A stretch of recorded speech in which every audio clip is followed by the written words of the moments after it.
Okay, so what we've got here is a basic retort stand. It's got a large mass on this side and light mass on this side. Now we want to find the center of mass. Now one of the quick ways that we can do it is basically just moving our hands into the center. Now what happens is I can move this hand really easy because there's less force acting on this side.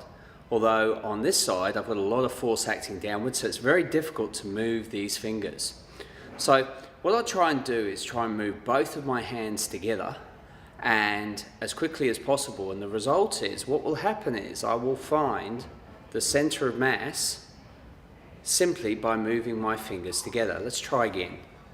So if I move it nice and quickly, nice and stationary, just move the two things together and there's the center of mass.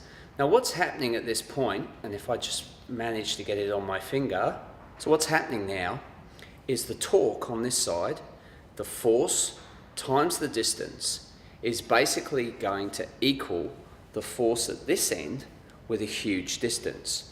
So basically what we've got is a torque on this side equaling the torque on this side. The center of mass is acting at this point in the center.